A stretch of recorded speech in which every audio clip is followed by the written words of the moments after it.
여러분 안녕하세요. 고려대학교 데이터과학원 서머 렉처 시리즈에 참석해 주셔서 감사합니다. 저는 오늘 진행을 맡은 심리학부 최준식 교수입니다. 오늘 미국의 앤드류 바르토 교수님을 모시고 강연을 듣는 자리인 관계로 지금부터는 영어로 진행을 하도록 하겠습니다. Good morning, everyone. Today, we are in such a treat to have Dr. Andrew Barto as a speaker for the KU Summer Lecture Series on AI and data science. I'm pretty sure for most of you, Dr. Barto needs no introduction, as he is one of the great giants of artificial intelligence. So instead, I would like to share some of my old episodes about Dr. Barto, because they are such a fond memories of mine, and also because I believe they tell more about what kind of person he is than any introduction I can think of. It was in the early 90s when I was a graduate student at the University of Massachusetts Amherst, majoring neuroscience and behavior. My advisor, Professor John Moore, was in very close academic relationship with Andrew and wanted me to take his course on machine learning. It was a bit intimidating because I didn't have any formal training in computer science. That's how I first met Andy. The first assignment was to program a 3-layer neural network and train it to emulate a simple nonlinear control problem, something like a position of an object on a spring with viscosity. I had some programming skills in C language, although mainly for data collection and switch control in the laboratory. So I wrote the program with all the coding skills I have. It ended up like 500 lines. Of course, it didn't work. Andy was kind enough to offer a tutoring session. So I visited him in his office. I showed him my code in multiple pages, and he looked over for a minute, then said, Junsik, obviously you know how to program. I don't know how to program in C, but I'm pretty sure it doesn't have to be that long. Then he instantly wrote a code on his monitor. I believe in Fortran. Anyone know what Fortran is? And he showed the result with less than 10 lines of code. So on that day, I learned 2 very important lessons. One of them was, of course, how backpropagation should be coded in any languages. But the second, more important thing was, a good program should be short. So on these days, I use that exact phrase on my students. You seem to know how to program. I don't know how to program in Python, but I'm sure it doesn't have to be that long. It always works. One more note. I was shocked on that day to find Andy was typing his keyboard with only 2 fingers, one from each hand. The style of typing that we, in Korea, that we call eagle pecking. Something you never expect from a computer science professor. Again, you don't have to type fast when you can do the thinking. Since then, I have experienced the same revelation again and again in his lecture. When he explains complex problems were rephrased into simpler units, difficult logical puzzles were converted into easy everyday examples, and remote disciplines such as learning theory in psychology and temporal difference learning in artificial intelligence were combined to offer a novel direction. I also find the same talent and gentle tutoring in every paragraph of his masterpiece book, Reinforcement Learning.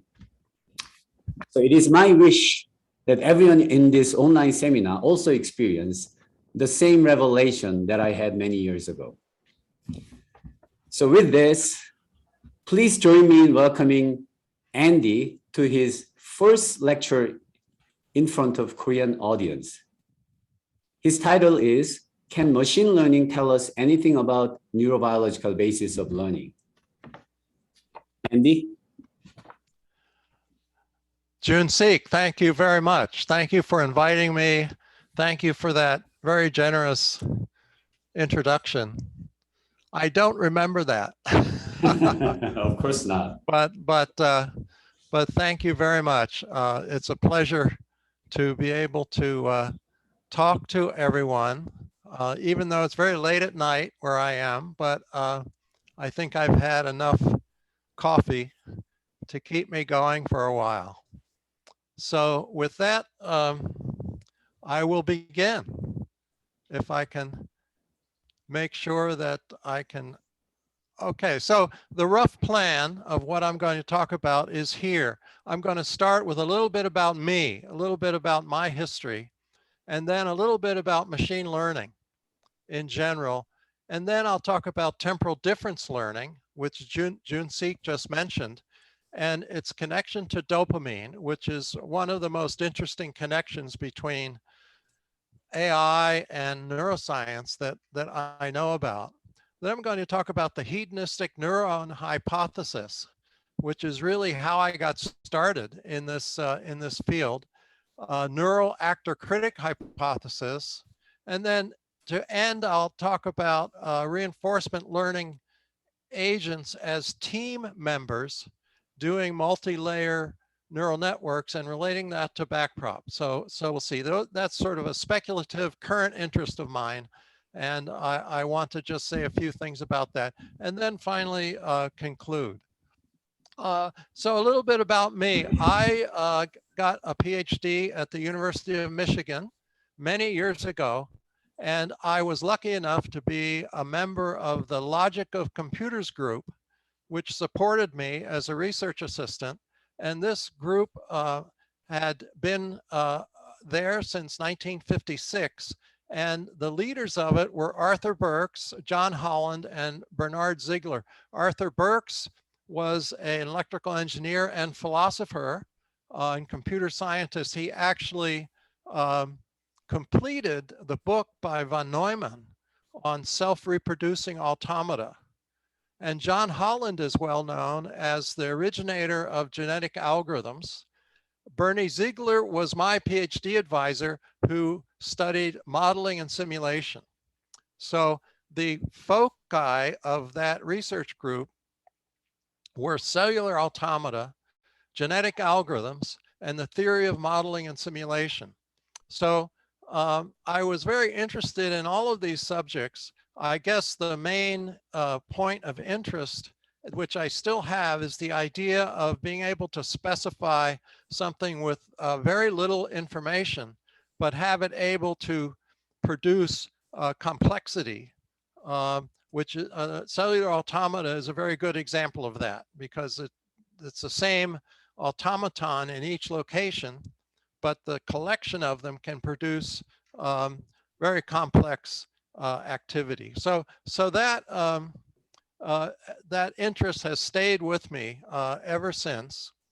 And the next phase of my life, I became a postdoc, and I joined the Cybernetics Center for Systems Neuroscience at the University of Massachusetts in Amherst. And it was directed by Michael Arbib, who's very well known, has written many books, brain theory and other subjects. William Kilmer was actually, worked with Warren McCulloch on a model of the reticular formation, and Nico Spinelli, a neuroscientist who was in that group. And I was hired as a postdoc to work on a project called Goal-Seeking Components for Adaptive Intelligence. And this was in 1977. And the project was instigated by the hypothesis of Harry Clough, which he called the hedonistic neuron hypothesis. So Harry hypothesized and wrote a book and a number of papers. This is his picture of his 1982 book. I believe it's the 82 book.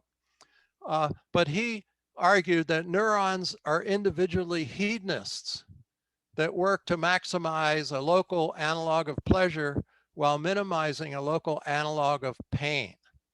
Harry was a senior scientist with the Avionics Directorate of the Air Force Office of Scientific Research. He created a project that the group at University of Massachusetts took on, and the objective was to see if Harry's ideas were worth studying. Did it make any sense, or was it such a crazy idea that no continued effort should be placed on this idea? So I was hired to work on this project. And also, John Moore was extremely helpful in all of this work. This June Seek mentioned John. John was June Seek's advisor and a wonderful advisor for us working on this project too, an expert in animal learning theory, neuroscience of classical conditioning. And so I wanted to mention John, who was very important to us as well. Okay, now, so that's me, a little bit of an introduction to me. I did become a faculty member at the University of Massachusetts and was a faculty member until about 10 years ago. I retired. I've moved away, but I still keep in contact with some students there and friends and so on. But let me now do a brief look at machine learning. Many of you no doubt know this, but let me say a few things. So supervised learning is one type of machine learning, and this is learning from labeled examples. So this illustrates a system that's trained to distinguish between edible and non-edible mushrooms. This is sometimes called learning with a teacher. The teacher provides labeled examples that the system uses to adjust parameters in order to classify or to do regression in a real valued case. Unsupervised learning, it's learning from unlabeled examples. And there are many different versions of unsupervised learning, sometimes called learning without a teacher. Clustering is an example. So given some unlabeled examples, the system can decide which belong to clusters being close to each other rather than and being separate from members of other clusters. There are lots of different versions of unsupervised learning. Now there's reinforcement learning, which is what I have spent most of my time working on. Sometimes this is called learning with a critic rather than learning with a teacher or learning without a teacher. So this is a simple illustration that shows two kinds of critics that the critics on your left are giving evaluative feedback during the performance. So they're heckling the actors at the same time that the performance is occurring. Whereas on the right, this is a newspaper writer who writes an article evaluating, say, a play, but it doesn't appear until the next day. So this is a delayed evaluation. And both of these are important aspects of reinforcement learning. And the basic idea is that you'd like to learn to increase the amount of reward and decrease the amount of penalty that the system receives. Now I'll say more about reinforcement learning later, but I want to focus on supervised learning first, because that leads to temporal difference learning, which is a supervised learning algorithm. And I'd like to explain that starting with supervised learning. This shows a system with input and output, and it's learning from labeled examples. And in particular, many of the algorithms learn from an error produced by, say, a numerical difference between the label, which is the desired output, and the actual output of the system. So this is an error-driven sort of process, and it's error correction learning. Now, multi-layer neural networks, which are very popular, doing really quite remarkable things these days in many applications. These typically are supervised learning systems, although they have also been adapted to reinforcement learning, which I can get to later. But this is typically a supervised system. Hidden units need to be trained somehow. So a key question is, how do you get the error information to hidden units? And this is what backpropagation does. The backpropagation algorithm will provide that error information to hidden units. And I'll touch on this later again. So let's look at training examples. Here's a set of training examples: input 1, label 1, input 2, label 2, and so on, a collection of these. This is the training information for a supervised learning system. Where do these come from? So in practice, sometimes human labelers are hired, say through Mechanical Turk, to provide labels for examples. Sometimes it's possible to observe expert decisions and use the labels that are derived from those observations. And another possibility is to observe the world. And that's the possibility that interests me most, and that's most closely related to temporal difference learning. So let's look at that in a little more detail. So one problem that can be dealt with by supervised learning, where the examples are observing the world, is prediction. So a simple example: learn to predict tomorrow's temperature. So one could imagine a system that takes as input today's atmospheric data, and then the label would be tomorrow's temperature.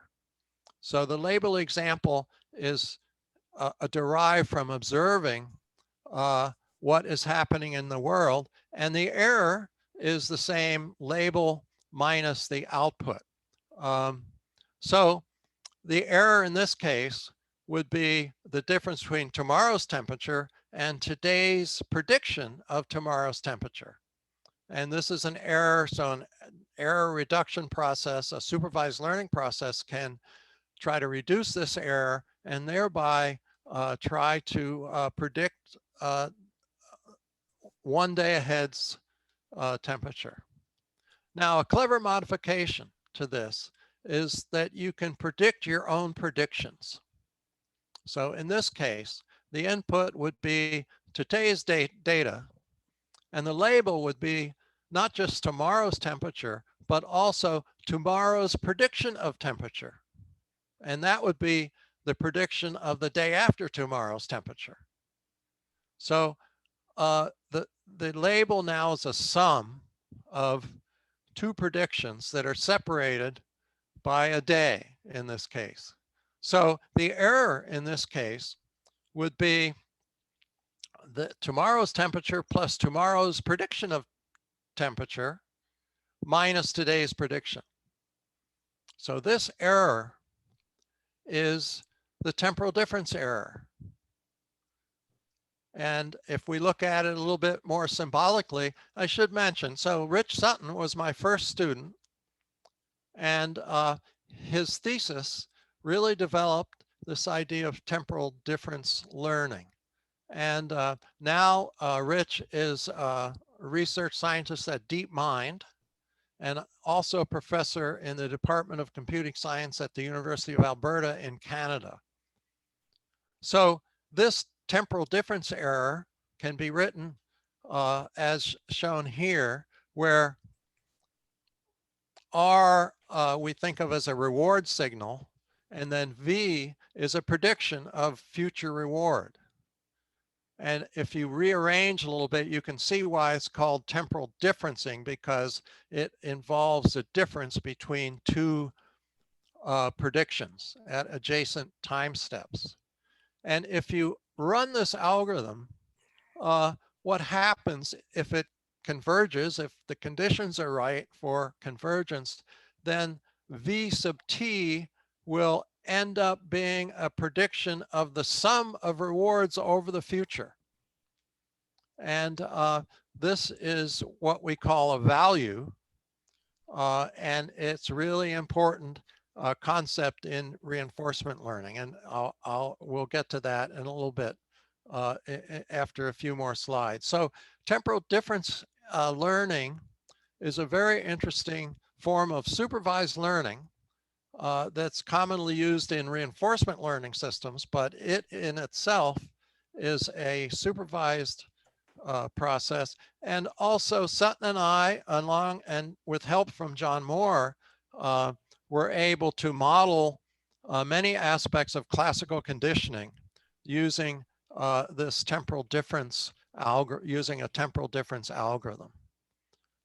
So now let's shift gears a little bit. Wolfram Schultz, probably a name that's very well known, especially if you're a neuroscientist who's now at the University of Cambridge. And he did some key experiments with dopamine, recording from dopamine producing neurons in awake behaving monkeys.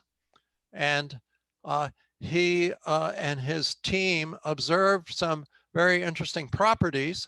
And this may be a very, very commonly used figure from Schultz that shows the response of dopamine neurons to various signals. The upper one, let's see if my cursor works, shows a reward occurring. In this case, the monkey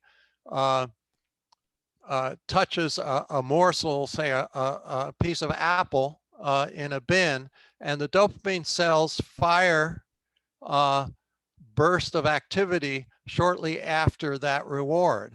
But the interesting thing is that with continued experience, that signal disappears. And in fact, if there's a predictive signal that the reward is about to come, the activity of the dopamine cell shifts to that earlier predictive reward. And interestingly, if the reward is then omitted, the dopamine, at least the dopamine neurons from, decrease their activity below baseline. And so this is very interesting behavior. This on the right shows the activity even moving to an earlier predictor of the reward, and it's absent. If a reward occurs that's completely predicted, the dopamine cells don't fire, or at least fire at a much lower frequency. So these experiments were done starting around 1990, in the early 90s. And those of us who were familiar with temporal difference learning pretty much immediately recognized that the TD error, again, shown here, works very much like the dopamine signals that Schultz and his colleagues recorded in their experiments. And this led to the reward prediction error hypothesis that was most notably put forward by Schultz, Diane, and Montague in a science paper in 1997. Basically, the phasic activity of mesencephalic dopamine neurons signals the error between an old and a new estimate of expected future reward. And this again is the TD error, and or reward prediction error, RPE, and it's the difference between a current estimate of future reward and an older estimate of future reward. And this is the current reward, if any is there. And this really does an amazing job of accounting for much of the data that Schultz and his team observed in recording from recording the phasic activity of dopamine cells. So this hypothesis has been really influential. It has led to lots of experiments in neuroscience to see if it really does a good job of modeling these this activity. And I think it may be fair to say that it has revolutionized work looking at the reward system in mammals. But it's not completely correct. There's some anomalies. People have extended the model, have argued. There's a lot of activity that has gone on and continues to go on as to whether this really is a good model, but it has been pretty resilient over the years, and it is still, I think, considered an important contribution to neuroscience. Okay, now back to reinforcement learning. So that was supervised learning. The temporal difference algorithm is a supervised learning algorithm, but it's often used in conjunction with reinforcement learning. And so back to reinforcement learning, the idea of learning with a critic. And in this case, the training information is not errors, but evaluations, rewards or penalties. And the objective is to get as much reward as possible. There are a lot of challenges to this. One is that the reward penalty feedback is very terse. It's not as informative as an error signal in a supervised system. In fact, the critic doesn't need to know what the correct output should be. It's possible to evaluate something without having knowledge of what the best output would be. So the critic does not have to be as smart as a teacher in supervised learning. Another difference with supervised learning, the decisions typically are not independent, like the training examples given to a supervised system, but rather the action of the learning system actually influences what input comes next. And so the independence of these inputs is usually not the case. Feedback can be delayed, as I said, and this has been called the temporal credit assignment problem. So it's a challenge to adjust parameters based on delayed evaluations. And then a key issue, something I've been interested in, is where does the reward signal come from? So in artificial intelligence, it's a real challenge to design a reward signal that facilitates the system to learn what you'd like it to learn. And in biology, reward signals are generated inside the brain through a process that has evolved. And I think, you know, the study of reinforcement learning can shed some light on the relationship between evolution and learning in terms of what generates rewards in the brain. So those are some challenges, and but a very interesting, I've lost track of time, a very interesting property of reinforcement learning is illustrated in this picture. The critic doesn't even need to see the output of the RL system in order to provide an evaluation. So in this case, the RL system generates some output, goes into some unmodeled process, which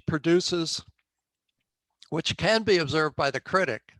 And the critic can produce an evaluation, a reward signal based on the observation of this unmodeled process. And so not only does the critic not need to know what the best output of the RL system is, it doesn't even need to see the output directly of the RL system. And this is this is very similar to what happens in evolution, where evolution evaluates phenotypes.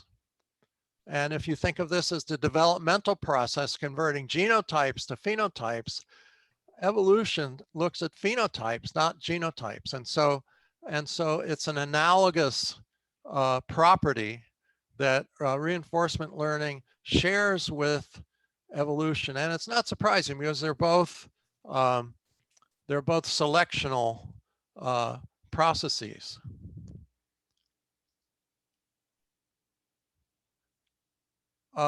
Let's see, that slide surprised me. Let's see, I wanted to just go to this one. Trial and error learning. Okay, never mind, sorry. So let's go back to Clough's hedonistic neuron hypothesis. And I need to take a sip of water here.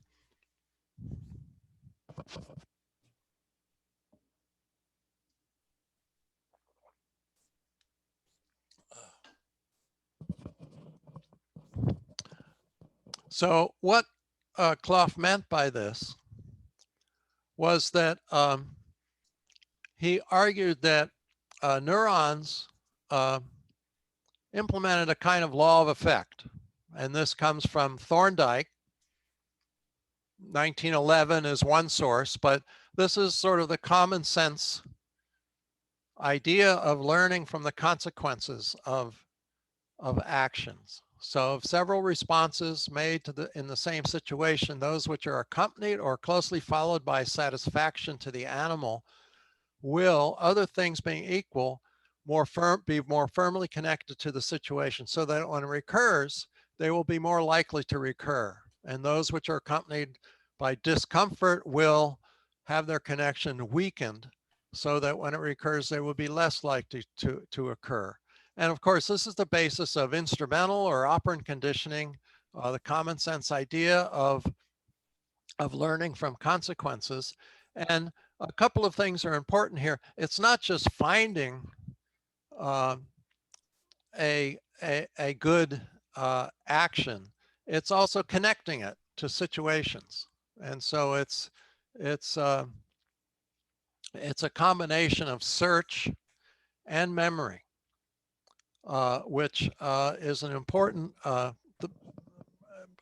property of reinforcement learning systems. So this has been called learning by trial and error. And certainly, as I mentioned, instrumental or operant conditioning really is based on this idea. This law has been very controversial and it's been modified from Thorndike's original version, but in one form or another, I think it's fair to say it's still very much considered a basic form of learning. And a point I want to make is that trial and error learning, as in law of effect, is not error correction learning, as in supervised learning. This is trial and error learning is reinforcement learning. Error correction learning is supervised learning. And unfortunately, these have been confused throughout the years. It's sort of not surprising because error is used in both cases, but it's important to distinguish trial and error from error correction. In fact, this confusion, I think, was a key reason that reinforcement learning was not really studied within computer science and artificial intelligence as much as supervised learning.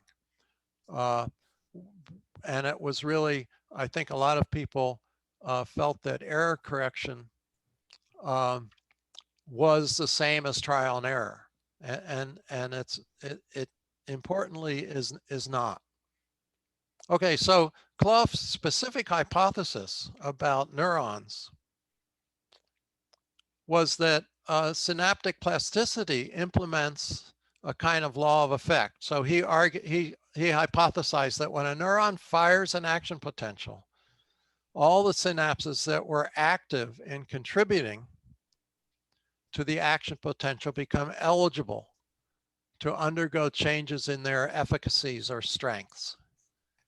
If an action potential is followed within an appropriate time period by an increase in reward, the efficacies of all the eligible synapses increase or decrease in the case of punishment. So you can see this is the law of effect. A key notion here is eligibility, which plays a role in all of the reinforcement learning algorithms that we have studied. And I'll say some more about it in a moment.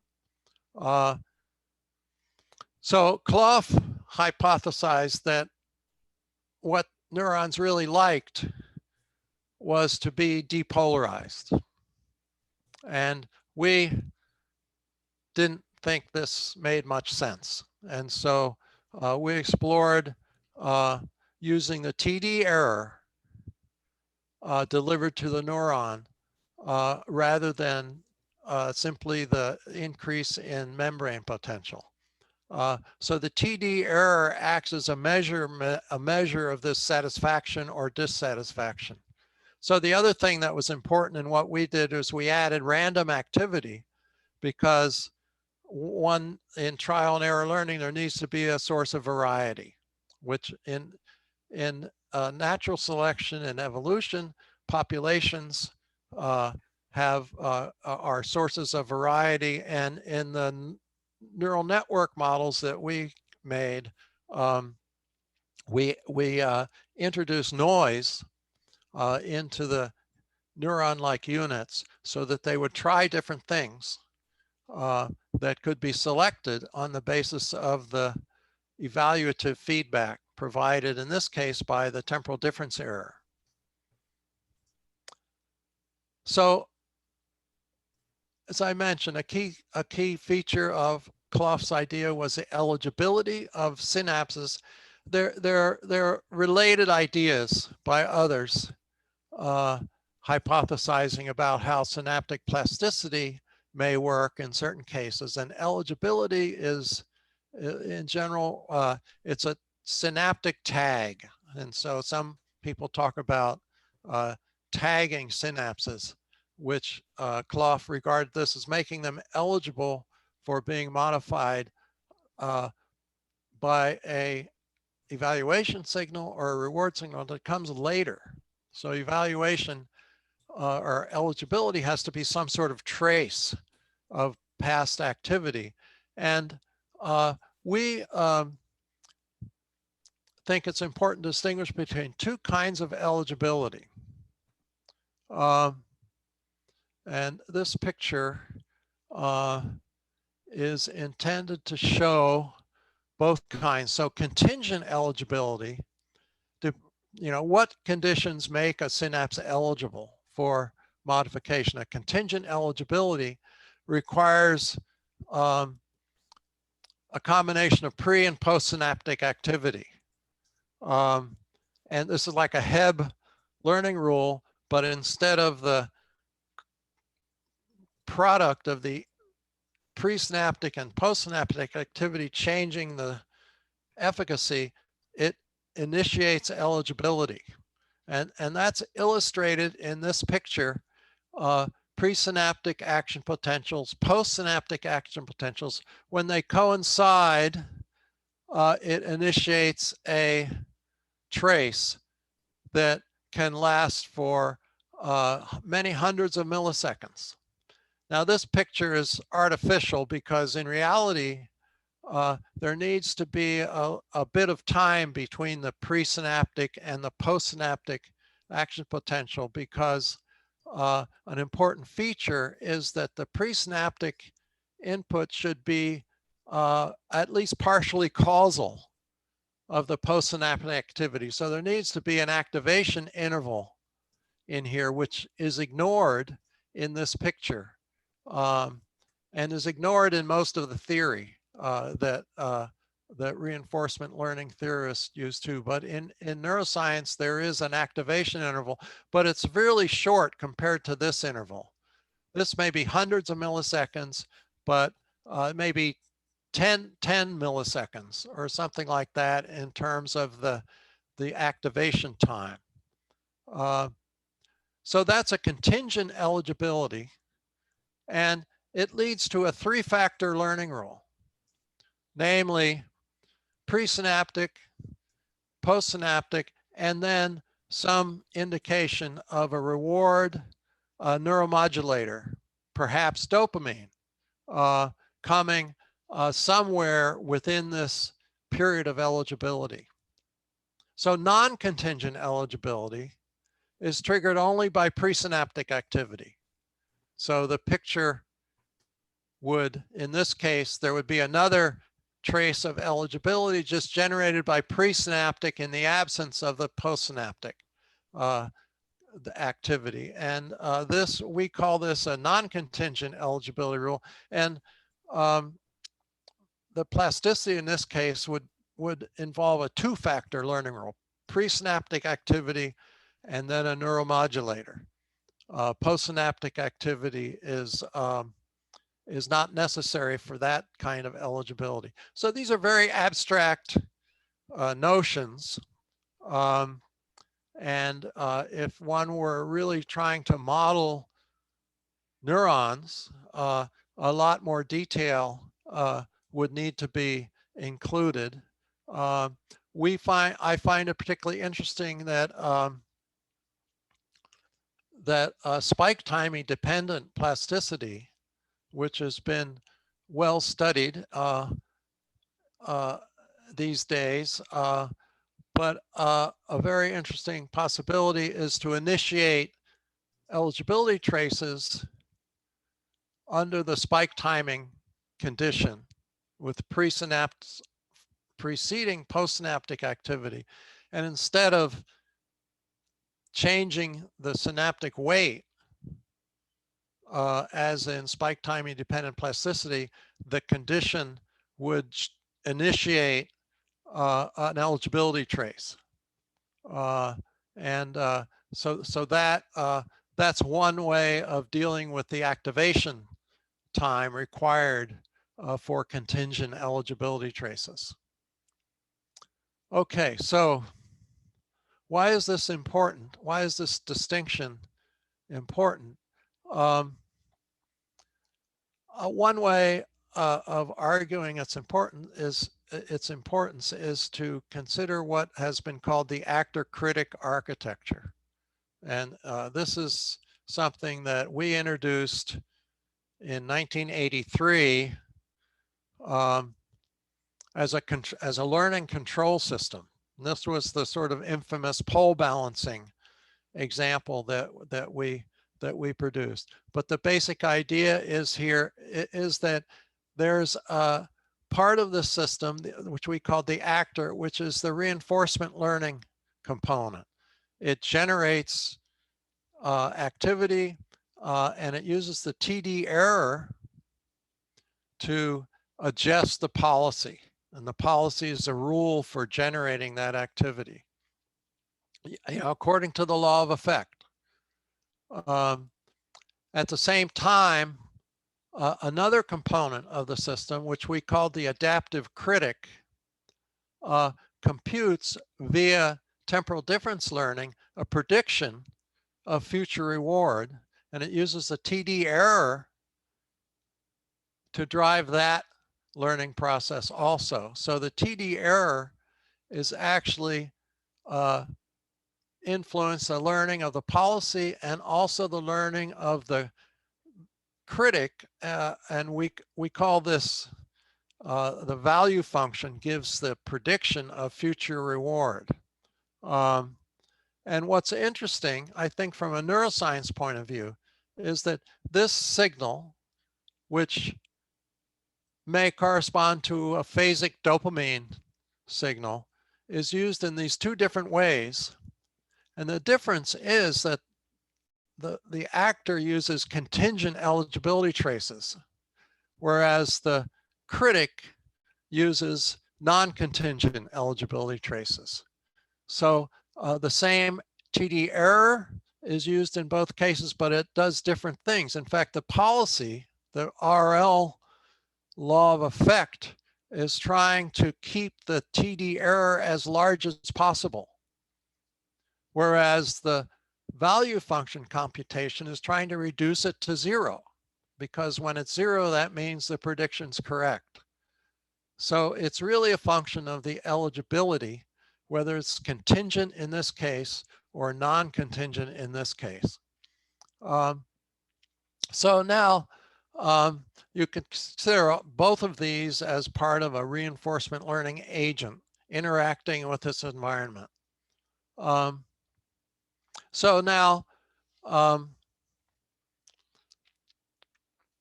neuroscientists have, some of them, this is Takahashi, Schoenberg, and Niv, wrote a paper where this figure is taken from.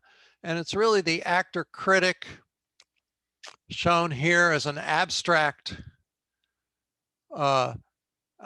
architecture. There's TD being computed and acting. This is the delta that acts as a signal for both the critic and the actor to change the connection weights on both of them. And they hypothesized and argued that maybe the brain could do this with the ventral striatum being the critic and the dorsolateral striatum being the actor. So this was an early idea. Lots of work has been done since then, but it just illustrates that the idea of an actor-critic architecture has generated some hypotheses about how the brain might actually implement something like this. And certain things make it, sort of increase the plausibility of some of these ideas. One is, and this is a picture from Schultz, his review in the Journal of Neurophysiology. This shows a dendrite from a striatal neuron and cortical input synapsing on a spine and dopamine being delivered via these varicosities that also synapse on a spine. And so in terms of this, one can see that a 3-factor learning rule like a contingent eligibility trace is a possibility, at least in this particular system. So the other interesting observation is that this looks at the time interval for dopamine actions to influence plasticity of dendritic spines. And this shows the effectiveness of the dopamine input as a function of time. And this is,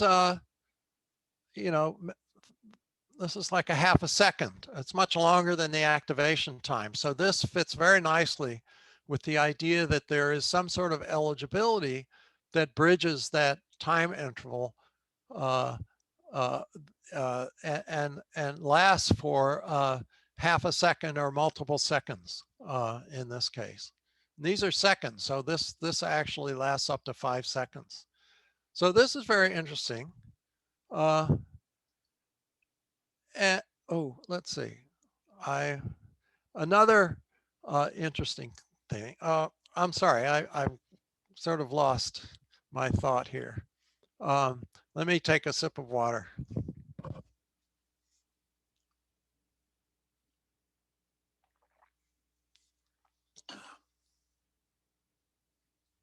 Okay, now I've shown this picture before, and I say this could be anything. Andy, I think yes. your mic is out of position again. Oh, good. Okay, thanks. Oh, now it sounds better.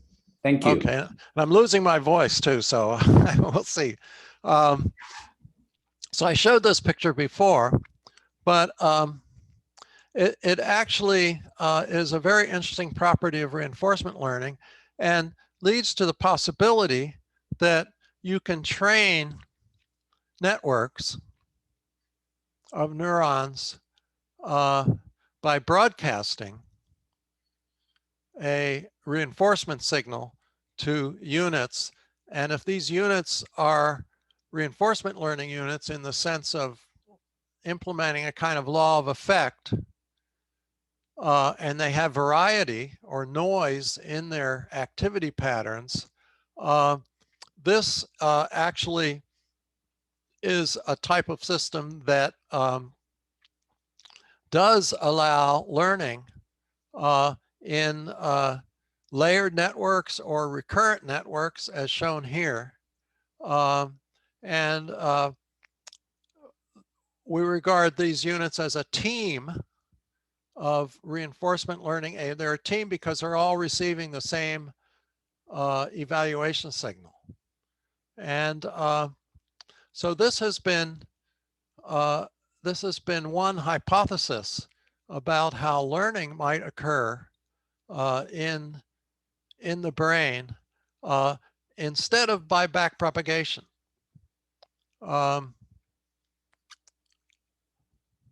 Which many people consider error backpropagation as not very plausible from a neuroscience point of view. This is very plausible. And when one looks, this is a picture of a single, the axonal arbor of a single dopamine producing cell that can make hundreds of thousands of synapses. So the idea of broadcasting a reward signal is a plausible idea that it seems consistent with what we know about dopamine projections.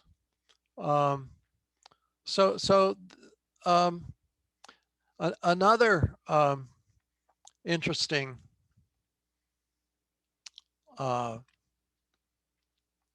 result from neuroscience is this interesting paper, Evidence for a Neural Law of Effect. And what the authors of this paper did is to use optogenetic simulation of ventral tegmental area, which is a collection of dopamine producing neurons. And they measured certain activity patterns in a particular part of the brain and would generate a dopamine signal under certain conditions to enhance the generation of particular patterns instead of arbitrary patterns. So they're actually doing reinforcement learning with where they can generate the reward signal at will by optogenetic stimulation. And they argue that this can allow the system to actually shape the behavior of the activity of the region that they're using to determine the conditions to generate a reward signal. So there's also auditory feedback in this study, which complicates it a bit more.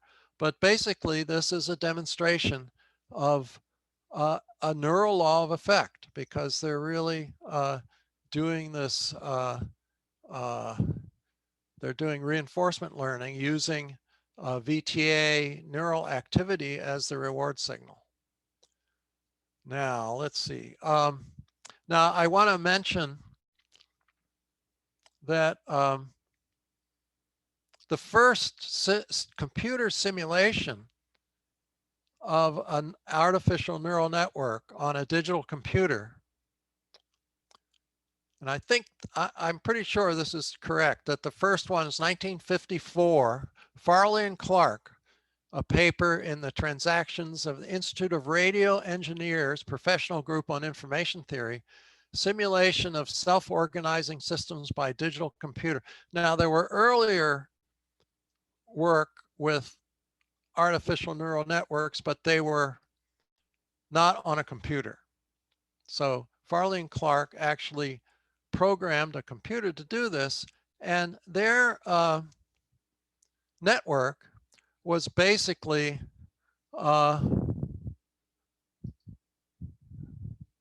whoops, was basically like this.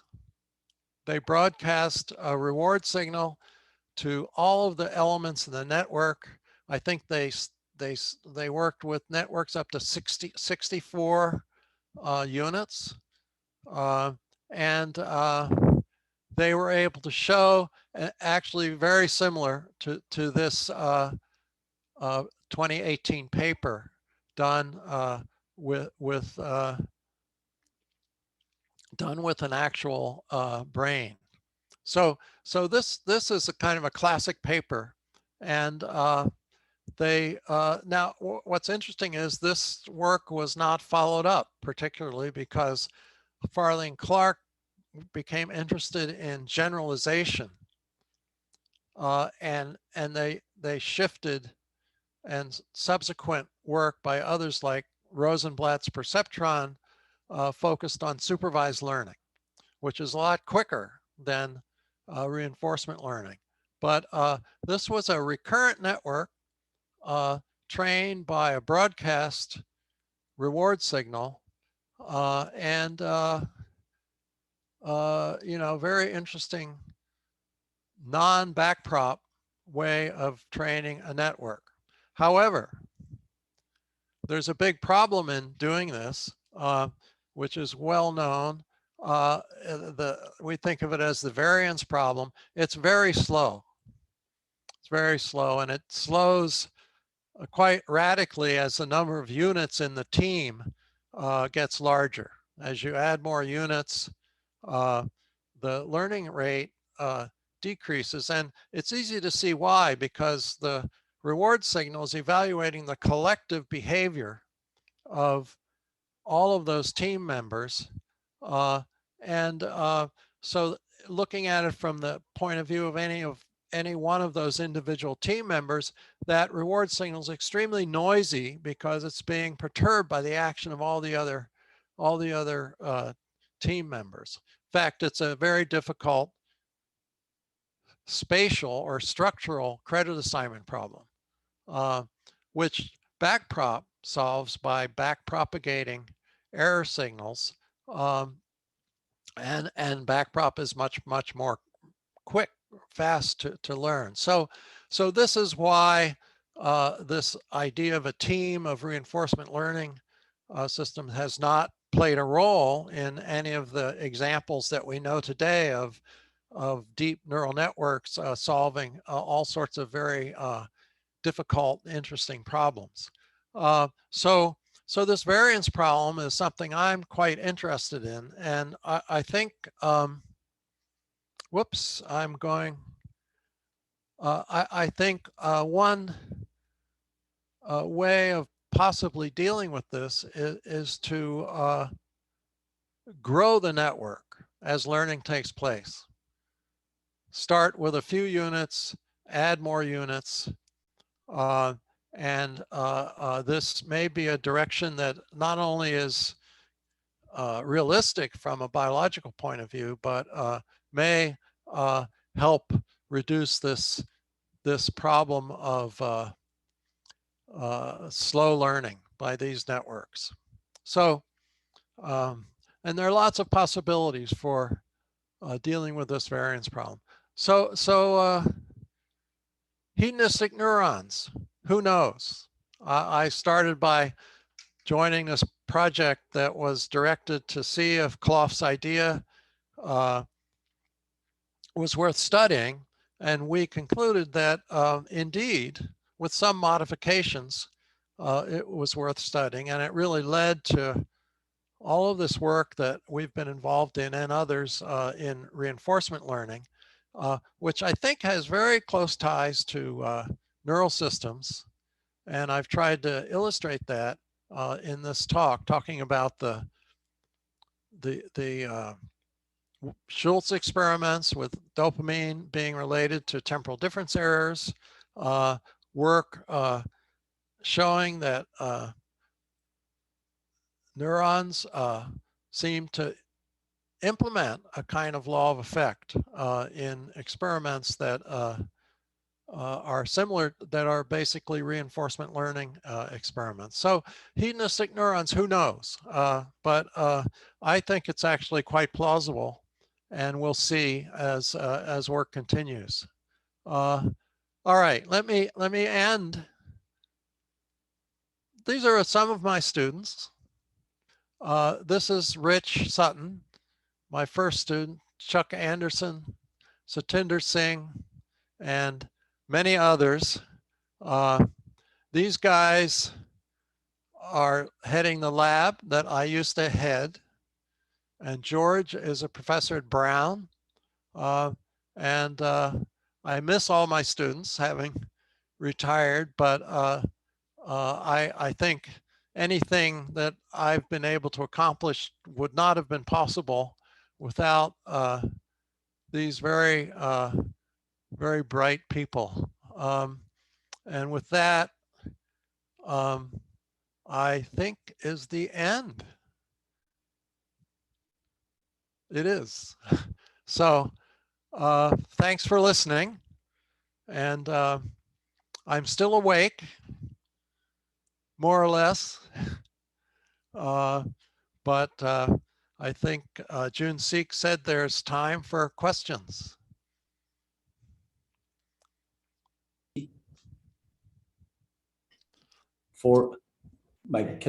Thank you, Andy, for such a nice lecture and for staying awake. Keep awake, maybe 15 minutes or so more. So okay. We are ready to take questions. So if you have questions, I think first you type your name and maybe your institution. Then I'll give you a chance to ask questions directly to Dr. Barto. There's actually a student of mine wanting to ask questions. 정지훈 학생 질문하세요. 네. Open your microphone and also, if possible, camera. Okay. Thank you for the nice talk. 안 들리는데 조금 다시 마이크를 좀 올려보세요. 지금은 네. Good. Okay. I'm Jiun, student from Dr. Jun Teacher's Lab. We hear. Okay. You've showed us several examples explaining the biological phenomena in the frame of actor-critic system.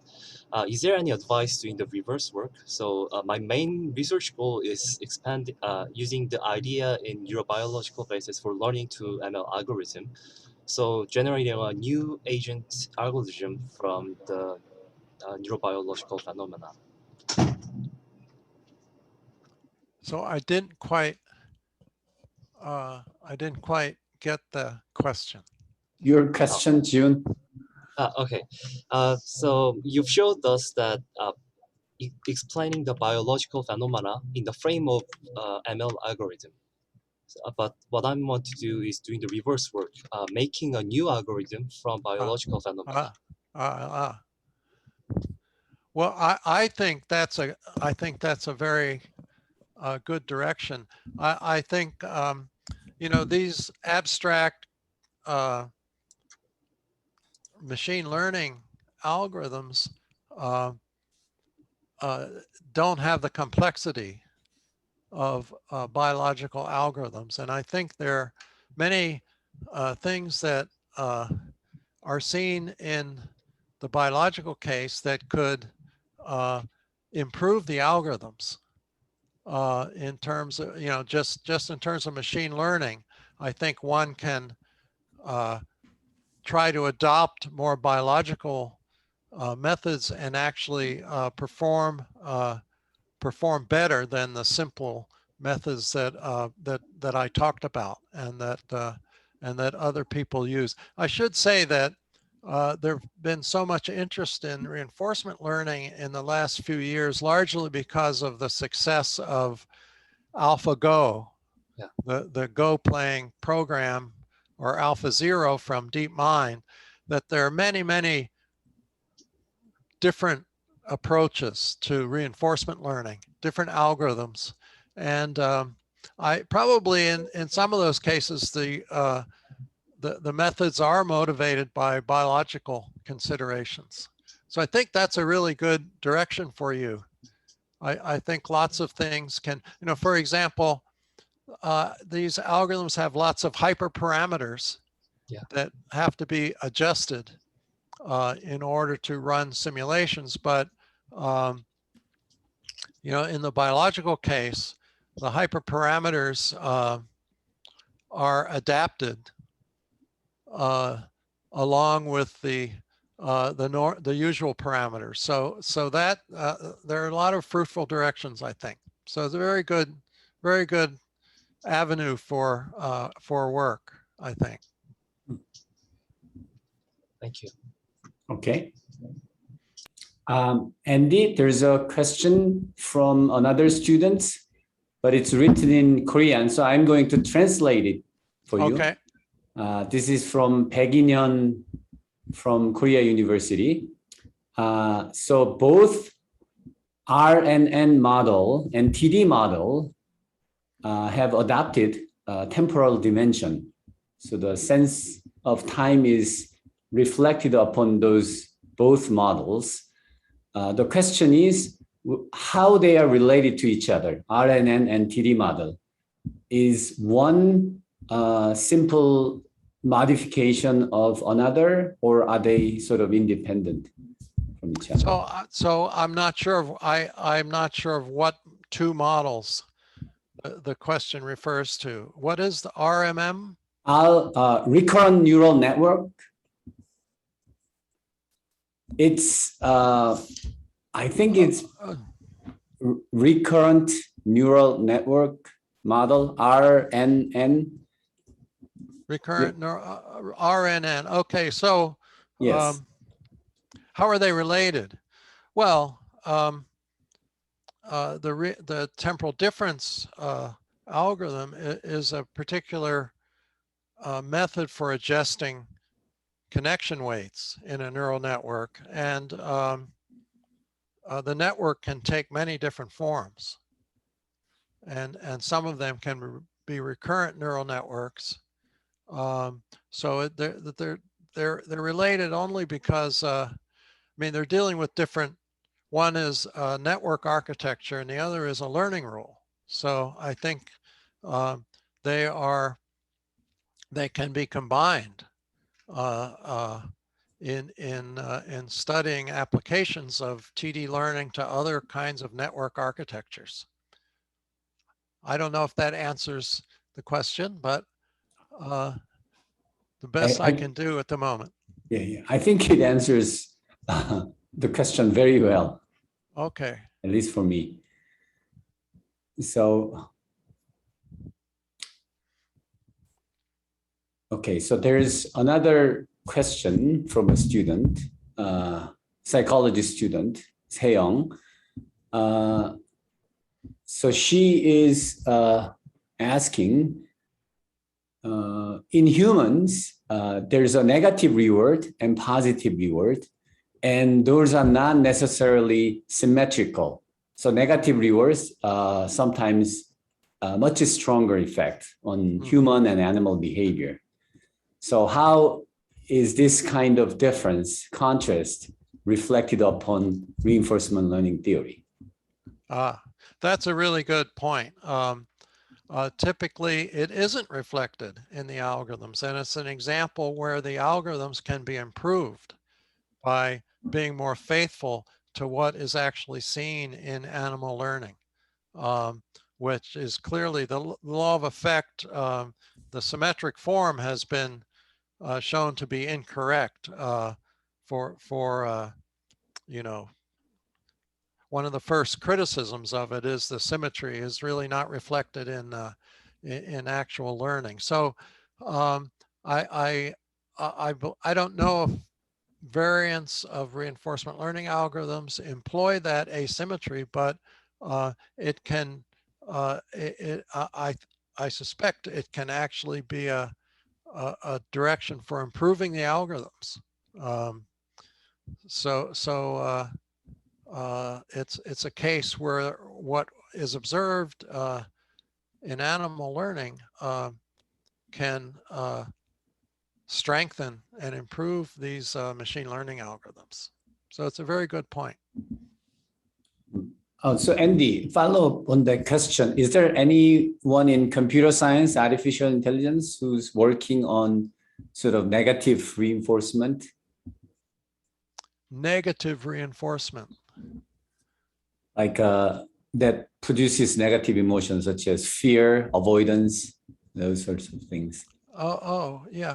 Well, gee, we've always let the sign of the reward signal Right. vary. But in terms of relating it to emotion and so on, I'm sure there are people. I mean, the community is really quite large, and I'm not, I don't have complete knowledge of everything that's being done, but I would be surprised if people are not really looking carefully at how some of these concepts can help understand fear and other emotions that are negative. So there's so many people working on these ideas that it's hard for me to say. I just don't know who to point you to get more information on this. Yes, thank you. 예. 수학과 이동훈 교수님, 네, 질문하시죠. 마이크 열고.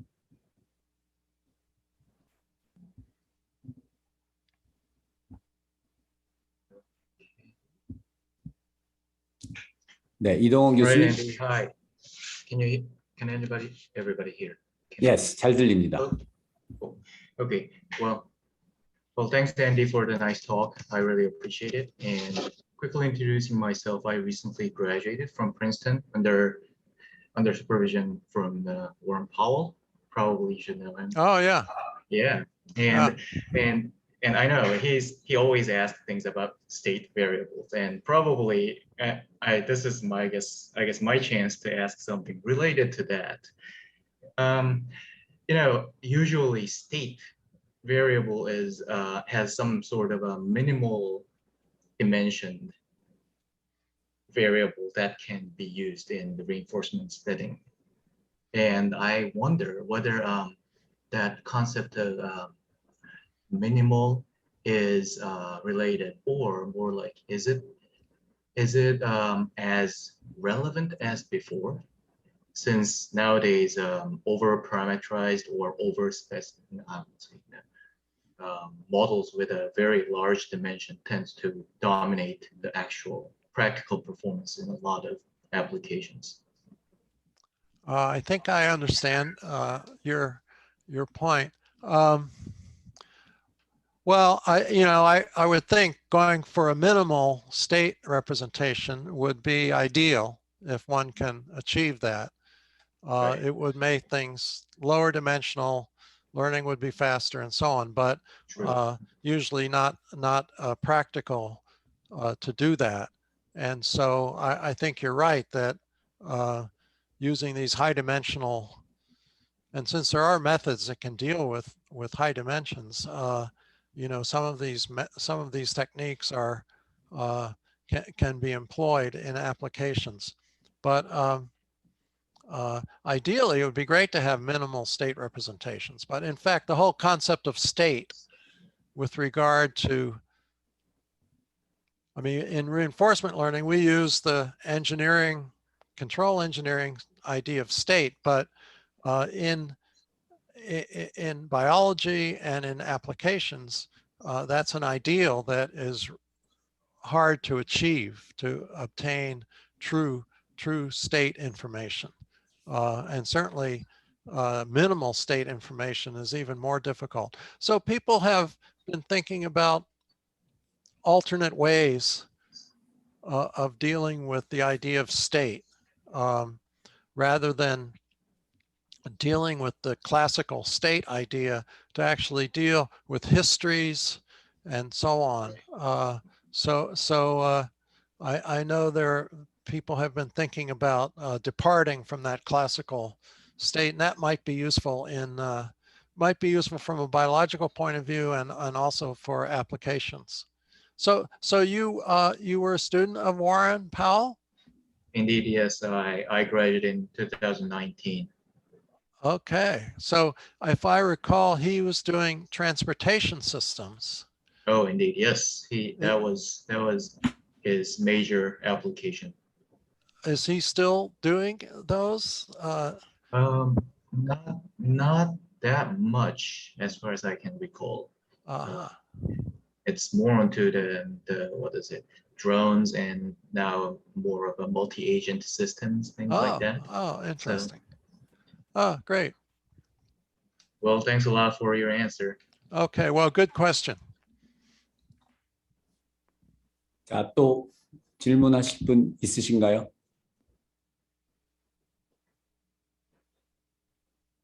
아, 네. 안영민 학생 질문하시죠, 직접. Yeah.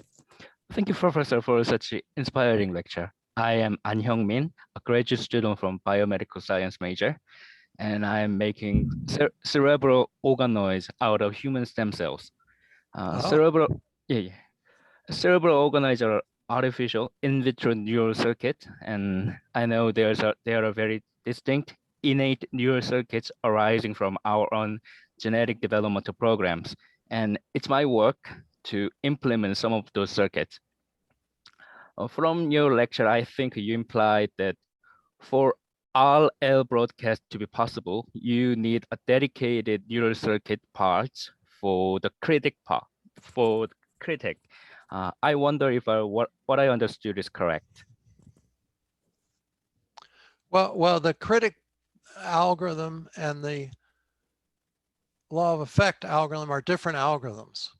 So, and in this talk, I emphasize that the critic is a supervised algorithm using non-contingent eligibility traces, whereas the law of effect type algorithm uses contingent eligibility and also needs variety in the behavior, which is not needed in the supervised case. So it seems plausible that separate or different neural systems would be implementing these algorithms if they're implemented at all. But I don't know the neuroscience sufficiently I don't know the latest. From what I have studied in the past, some of these distinctions that we make in the theory are not so clearly manifested in the neuroscience, because one sees aspects of all of these different algorithms in many different parts of the brain. So I think, you know, the machine learning algorithms are designed to solve machine learning problems. That they suggest things about the neuroscience is remarkable, that such correspondences can be drawn as well as they can. But the algorithms were not originally intended as models of neural circuits. They were designed to solve problems. But one hopes that that's consistent, that brains have evolved to solve similar problems. And so one would expect to see some correspondence. But I don't think it's as clear as actor and critic. I think then there's model-free and model-based reinforcement learning, and it's not clear that they're separate systems that do one or the other. But what you're doing sounds really interesting. I was not aware of that type of work.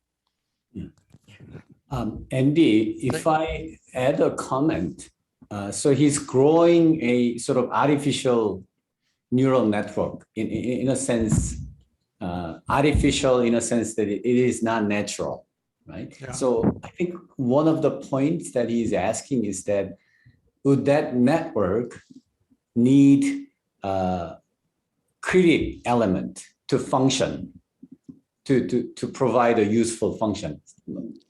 For example, do you need to add like a dopamine broadcasting to that artificial cultured neural network to do something useful? I think it Well, would be a very interesting experiment. well, so there are lots of different ways of formulating the problem. The simplest way to study a team problem is in a case where the reward signal is immediate. Hmm. And so you don't need a critic. You don't need an adaptive critic. You don't need TD. And you can still, there's still interesting questions, even in that simple case, where it's immediate reward. And there's still the problem of dealing with the variance and the structural credit assignment. You can eliminate the temporal aspect by having immediate rewards. But when you add a temporal credit assignment problem, then a critic component or something analogous to it would be an important component to add to that. So I guess I tend to, I think it's useful to strip these systems down to the simplest to study at first and see if one can get an algorithm to work in a simple case before elaborating it into to try to deal with more complicated issues. So. Thank you, Andy. I think it's time is getting late Okay. on your side, but there was one more request from the guy who just asked the question previously. 이동원 교수님, 뭐 질문 간단하게 하나 더 하시죠. 네, 감사합니다. Andy, I also have another question regarding the reward. Usually in classical RL setup and most of the recent applications as well, reward is considered as a scalar. Yeah. But biologically, there is more than one reward signal. And also mathematically, it might be possible to come up with a multi-dimensional reward that has more than one element in it. Yeah. Well, what do you think? Like, I would like to ask your thought about extending the reward into multi-dimensional setup and try to do some sort of learning on that model. So that's a really good point. I can say a few things about that. So I mentioned the team problem where all the units are getting the same evaluation signal. If the units had different evaluation signals, different rewards, it's a game problem. Right. And it's much more complicated. So I think, in terms of what I've thought about, I've avoided that case because it's very complicated, and as I said, I prefer to deal with the simpler cases. Well, but some of my colleagues, I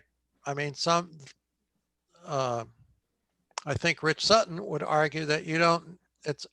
There's one reward signal, and that if there are many, it's a combination of them that is the driving reward signal. Now, I disagree with that. I think that in animals, as you said, there are many reward signals, and there are different components of the brain that are dealing with different signals. It's not it's a multi-agent system.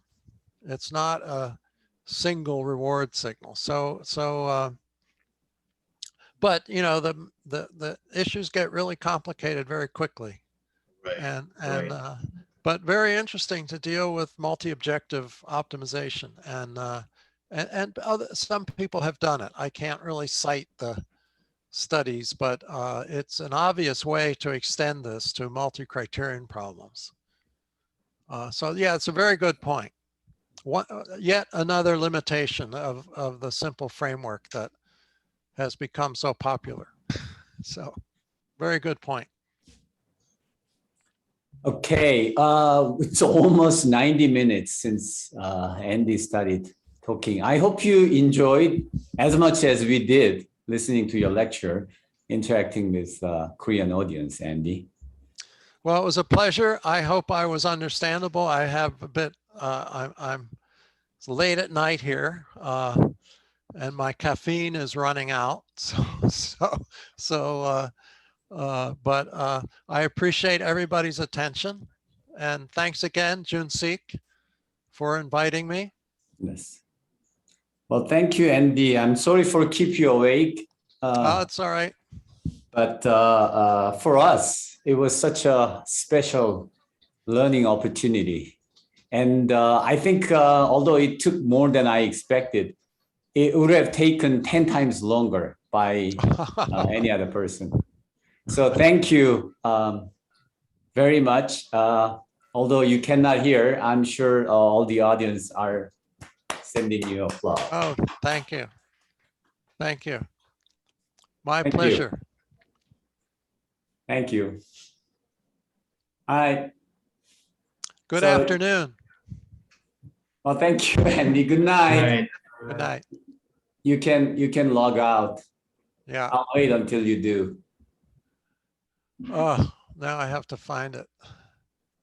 That's the share. And the lower right corner should say like finish, Oh, yeah. Leave. Okay. leave. Okay. 감사합니다. 모두들 수고하셨습니다. 수고하셨습니다. 네, 이제 마쳐도 될 것 같습니다.